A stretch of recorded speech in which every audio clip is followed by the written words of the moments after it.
आप देख रहे हैं कल की न्यूज। आप सभी लोगों का हार्दिक स्वागत एवं अभिनंदन। संभल के नए डीएम राजेंद्र पचौरी से, जो कि सिंघम स्टाइल में काम करते हैं और मिस्टर इंडिया की तरह कहीं भी अवतरित हो जाते हैं और सारी समस्याओं का निदान करते हैं। तो आज उसी समस्या के अनुरूप संभल का उन्होंने औचक निरीक्षण किया। संभल के विभिन्न मार्गों का सौंदर्यीकरण हुआ, संभल के जो अतिक्रमण है उसका देखते हुए और साथ में वहाँ की साफ़ सफाई और गंदगी को देखते हुए डोर टू डोर नाम की एक कंपनी पर एक्शन लिया और उनके 6 सदस्यों को जेल भेज दिया और साथ ही साथ उनके लाइसेंस को कैंसिल करने की बात रखी है। आइए सुनते हैं उन्होंने क्या कहा। चीज़ थी, अनियमितताएँ थी, तो उन्हीं अनियमितताओं पर हमने एक एक कर्मचारी का सत्यापन किया, भौतिक सत्यापन भी किया और जो इनका डॉक्यूमेंटेशन था उसको भी हमने विस्तार से देखा। तो बहुत सारी चीज़ें वो मिली जो वास्तव में नहीं हैं लेकिन शो हो रही हैं। और चेयरमैन साहब ने एक पत्र भी मुझे दिया है जिसमें 6 सदस्यीय कमेटी हमने बैठा दी है जो जांच करेगी। इसके साथ साथ चेयरमैन साहब के माध्यम से एक FIR भी हो रही है, तो वो FIR भी आज दर्ज हो गई है।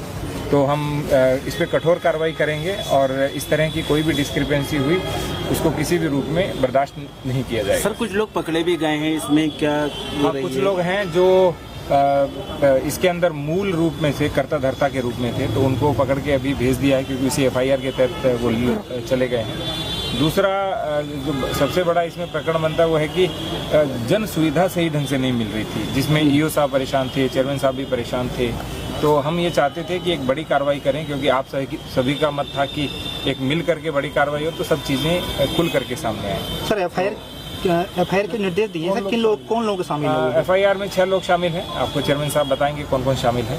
तो 6 लोग शामिल हैं। सर, जांच कमेटी में कौन कौन लोग हैं? जांच कमेटी ADM साहब की अध्यक्षता में है, जिसमें हमारे EO साहब रहेंगे, डिप्टी कलेक्टर रहेंगे, सीनियर ट्रेजरी ऑफिसर रहेंगे, यहाँ के SDM रहेंगे और एक और अधिकारी, कुल 6 अधिकारी इसमें शामिल हैं। पिछली बार से जो ठेके में इसमें हुआ है उसकी भी जांच होगी। डिटेल जांच की जा रही है, किसी में भी कोई भी डिस्क्रिपेंसी पाई जाएगी उसके ऊपर कठोर कार्रवाई की जाएगी। कुछ लोग सर ऐसे भी पाए गए जो अपने दूसरे परिवार के सदस्य की जगह। तो हमने बोला है चेयरमैन साहब को, यदि कोई बहुत बीमार है, आ ही नहीं पा रहे हैं, तो उनको या तो स्वैच्छिक सेवानिवृत्ति दी जाए और कर्मचारी कम पड़ते हैं तो उनको आउटसोर्सिंग से लिया जाए। किसी की जगह किसी ऊपर कोई काम कर रहा है तो ये उचित नहीं है। सर, कर्मचारियों की शिकायत है कि 2 महीने से PF नहीं मिला है, उनकी जो PF की भी शिकायत है। हमने जो हमारे लेबर ऑफिसर हैं सुरेंद्र जी, उनको भी बुलाया, उनसे भी हमें पता चला कि लगभग 30% कर्मचारियों का PF नहीं जमा हो रहा था। तो हमारे जितने भी कर्मचारी हैं ये बहुत निर्धन होते हैं, ग्राउंड पे काम करते हैं, यही वास्तव में रियल में किसी शहर को चमकाते हैं। यदि उनकी समस्या का समाधान नहीं होता है तो समझिए हम खुद समस्या में हैं। सर, दूसरे के अंदर दूसरी नगर पंचायतों में भी इस तरह का आपका अभियान रहेगा, चेकिंग रहेगी क्या? वो तो नियमित रूप से जो आज मैं औचक सफाई का निरीक्षण करने आया, उसी के दौरान मुझे ये सब चीजें पता चली। सर, एक चैट आपके संज्ञान में अभी आई है जो WhatsApp पे चैट की गई है डोर टू डोर वाले मामले में। डोर टू डोर कंपनी का जो इनका यहाँ का जो ऑथोराइज्ड पर्सन है, जो रिप्रेजेंटेटिव भी बताते हैं अपने कंपनी का, उन्होंने सबको, जितने भी इनकी बीट प्रभारी थे उन सबको ग्रुप में व्हाट्सएप किया था कि DM साहब पूछिए तो ये बताना कि हमारे साथ 4 लोग काम करते हैं।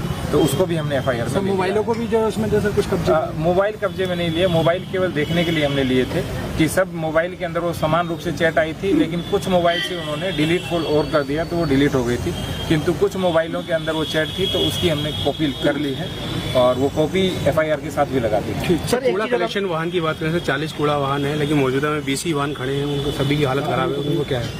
इनकी मरम्मत का अनुबंध में प्रावधान था और बार बार चेयरमैन साहब की ओर से, EO साहब की ओर से कहा भी जा रहा था कि मरम्मत कराई जाए, लेकिन एजेंसी मरम्मत भी नहीं करा रही थी, इसीलिए पूरी कार्रवाई हुई थी। तो इनकी अच्छी तरह से मरम्मत की जाएगी और जो वाहन अनुपयुक्त पाए जाएंगे उनको स्क्रैप करके नए वाहन भी लिए जाएंगे ताकि सफाई व्यवस्था दुरुस्त बनेगी। सर, एक चीज और संज्ञान में आपका आया था, बायो रेमेडिएशन का मामला सामने। बायो रेमेडिएशन की भी जांच की जा रही है, तो उसमें भी वो कमेटी पूरी जांच करेगी, बायो रेमेडिएशन की, डोर टू डोर की, सफाई की, सारी जांच करेगी।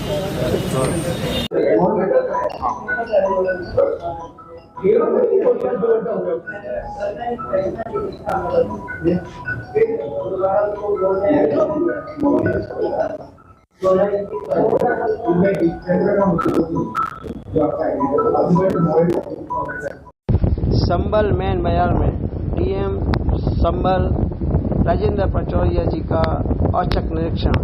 साफ सफाई की व्यवस्था देखते हुए, अतिक्रमण को देखते हुए सभी लोगों के साथ मिलजुल कर अपनी पूरी टीम के साथ संभल के नगर भ्रमण पर निकले हैं और लोगों से बातचीत करते हुए आप देख रहे हैं संभल मेन बाजार में डीएम संभल राजेंद्र पचौरिया जी का औचक निरीक्षण। संभल नगर पालिका की कायाकल्प की ठान के बैठे हैं संभल के नए डीएम राजेंद्र पचौरिया जी। सभी सफाई कर्मचारियों की एक औचक निरीक्षण के साथ साथ बैठक हुई और उसमें भी जितने भी बाहरी कर्मचारी थे उन सबको इंगित करते हुए निष्कासित किया और जेल भेजा। आप सुन रहे थे डीएम साहब को जो कि संभल में सिंघम स्टाइल में कार्य कर रहे हैं और मिस्टर इंडिया की तरह कहीं भी अवतरित हो जाते हैं और तुरंत समाधान कर देते हैं। समस्या कोई रहेगी नहीं। अगर ऐसे डीएम सभी जिलों में मिल जाएं तो उत्तर प्रदेश का कायाकल्प हो जाएगा। ऐसी ही खबरों को देखने के लिए आप लाइक करें, सब्सक्राइब करें कल की न्यूज़। मैं नितिन गुप्ता, कल की न्यूज़ संभल।